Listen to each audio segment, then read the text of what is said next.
Non vertical lines होंगी with slope. इनका slope क्या है, इसका मान लेते हैं m1 एंड इसका मान लेते हैं m2। स्लोप क्या है, m1 एंड m2, ठीक। और इनके जो एंगल यानी कि जो लिख लेते हैं स्लोप का जो एंगल है, एंगल भी लिख लेते हैं यानी कि α1 एंड α2। तो दूसरे पेज पे करते हैं, यहाँ पे देखिए मान लेते हैं ये प्लेन बनाते हैं, कोऑर्डिनेट प्लेन। तो यहाँ पे ये हो जाएगा एक्स एक्सिस, ये हो जाएगी वाई एक्सिस। यहाँ पे मान लीजिए लाइन बना लेते हैं, ये लाइन हो गई हमारी और ये हो गई। इसे मान लेते हैं हम लोग थीटा और इसे मान लेते हैं फाई एंगल, ठीक। ये क्या हो गया, फाई एंगल, ठीक। हमारी लाइन L1 क्या थी, L1 ये थी और L2 ये है, ठीक। तो ये क्या था α2 और ये क्या था α1, ये ओरिजिन है वो α1, ठीक। तो अब देखिए ये एक्स एक्सिस, ये वाई एक्सिस। अब देखिए यहाँ पे कि जब हम ये जानते हैं जब कोई भी लाइन इंटरसेक्ट करती है तो वो एडजेसेंट एंगल बनाती है और वर्टिकली अपोजिट एंगल बनाती है। तो ये क्या हो जाएगा, यहाँ पे ये थीटा हो जाएगा, ठीक। अब देखिए m1 क्या है, यहाँ पे देखिए m1 क्या है, tan α1 और m2 क्या है, tan α2, ठीक है। हमें पता है कि ये लाइन इंटरसेक्ट कर रही है तो यानी कि ये वर्टिकली अपोजिट एंगल बनाएगी और एडजेसेंट एंगल बनाएगी, यानी कि इन दोनों का सम 180 होगा, ठीक। इन दोनों का सम 180 होगा, इन दोनों का सम 180 और इन दोनों का सम भी 180 होगा, ठीक। अब हमें ये पता चल गया। तो यहाँ पे देखिए आप ये वाला, ये थीटा है, ये क्या है, थीटा। और ये देखिए एक ट्रायंगल बन रहा है, ये वाला ट्रायंगल बन रहा है। तो ये क्या है, एक्सटीरियर एंगल है। तो यहाँ पे इन दोनों के सम के इक्वल ये हो जाएगा, यानी कि α2 is equals to theta plus α1, क्योंकि ये एक्सटीरियर एंगल है और exterior angle to interior angles के सम के इक्वल होता है। तो यहाँ से हम लिख सकते हैं α2 is equals to theta plus α1, यानी कि हमें थीटा की वैल्यू क्या मिल जाएगी, माफ कीजिएगा ये फाई बना दिया हमने, यानी कि α2 is equals to theta plus α1, यानी कि थीटा की वैल्यू हमें मिल जाएगी α2 माइनस α1। क्या मिल जाएगी, α2 माइनस α1। और यहाँ पे α1 और α2 90 के इक्वल, 90 डिग्री के इक्वल नहीं होंगे, ठीक है। क्यों नहीं होंगे ये तो आपको पता है, क्योंकि अगर 90 डिग्री आ जाएगा तब तो दिक्कत हो जाएगी। तो यहाँ से लिखते हैं हम लोग tan थीटा, tan थीटा वहाँ पे tan थीटा क्या हो जाएगा, यानी कि हम लोग स्लोप निकालते हैं तो यहाँ से आ जाएगा हमारे पास, थीटा की वैल्यू हमारे पास दी हुई है, तो हो जाएगा tan α2 माइनस α1।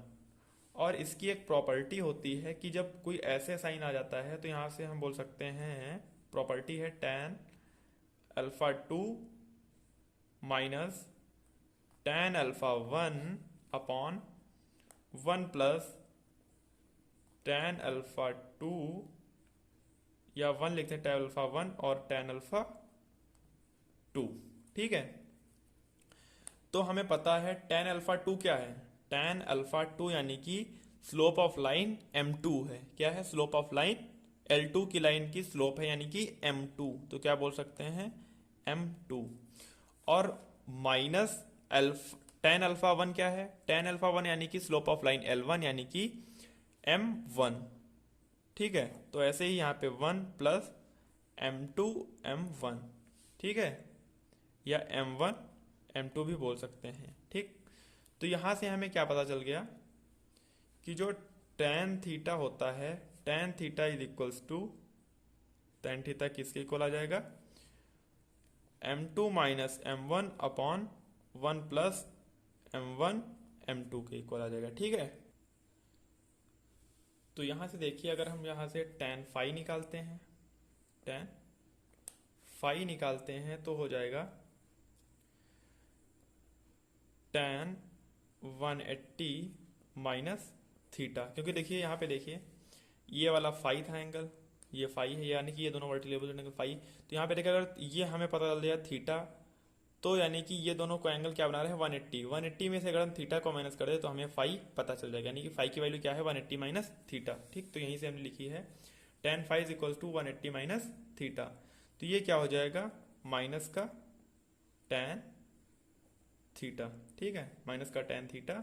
तो यहाँ से आ जाएगा minus m2 minus m1 upon 1 plus m1 m2। ठीक, यानी कि और यहाँ पे 1 प्लस m1 m2 जो है इज इक्वल्स टू 0 नहीं होगा। ठीक है, अगर 0 हो जाएगा तो फिर दिक्कत हो जाएगी। ठीक, तो यहाँ से अब हमें यहाँ से एक कंडीशन और पता चल जाती है। केस फर्स्ट यहाँ से क्या बनता है, केस फर्स्ट बनता है अगर if m2 minus m1 upon 1 plus m1 m2 is positive. अगर ये दोनों पॉजिटिव, ये अगर ये पॉजिटिव आता है, ठीक, तो यहां से हो जाएगा देन tan थीटा जो है हमारा विल बी पॉजिटिव, यानी कि tan theta will be positive आ जाएगा।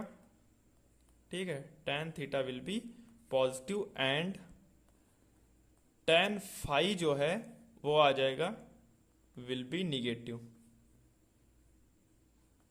tan फाई क्या आ जाएगा विल बी निगेटिव। इसका मतलब ये क्या है, means theta will be theta क्या है एक्यूट एंगल है एंड फाई क्या है, phi will be obtuse.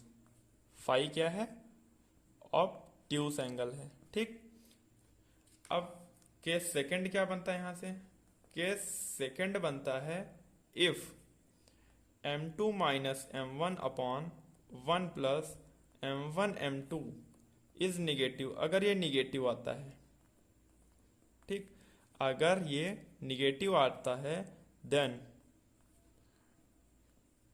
tan theta will be, tan theta जो है ये हो जाएगा negative and tan phi will be positive.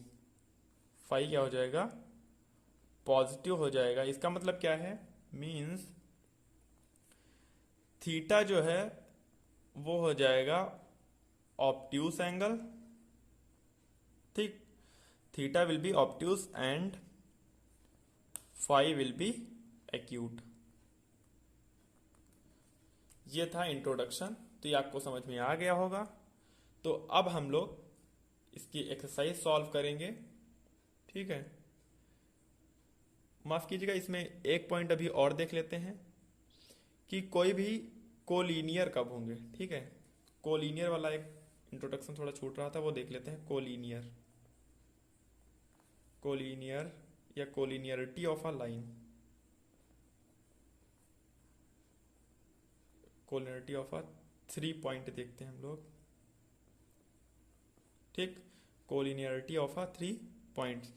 3 point हमारे कोलिनियर कब होंगे। मान लीजिए ये हमारी कोई कोऑर्डिनेट प्लेन है, यहाँ पे हमें दिया हुआ है A, ये दिया हुआ है B और ये दिया हुआ है C। तो ये आपस में मतलब ये कोलिनियर कब होंगे, तो यहाँ पे देखिए, दिख नहीं रहा होगा आपको, तो अब देखिए, यानी कि ये कोऑर्डिनेट प्लेन है एक्स एक्सिस और ये होगी वाई एक्सिस, तो यानी कि ये ओरिजिन है। तो ये कोलिनियर यानी कि तीनों पॉइंट एक लाइन में कब आएंगे, तो ये देखते हैं हम लोग। अगर slope of A B is equals to slope of B C, यानी कि m1 is equals to m2 हो जाता है, यानी कि slope of line A B is equals to slope of line B C हो जाता है, तो हम कह सकते हैं कि ये तीनों पॉइंट कोलिनियर हैं, यानी कि एक लाइन में आएंगे या ऑन अ लाइन एक सिंगल लाइन में लाई करेंगे। ठीक है, तो यानी कि अगर slope of A B is equal to slope of B C पता चल जाए हमें, यानी कि हमें पता चल रहा है कि slope of A B equal है स्लोप ऑफ बी सी के, तो हम बोल सकते हैं कि ये तीनों पॉइंट कोलिनियर हैं। तो हम आशा करते हैं कि आपको समझ में आया होगा। तो इसी के साथ इंट्रोडक्शन वीडियो समाप्त होता है और अगले वीडियो में हम एक्सरसाइज 10.1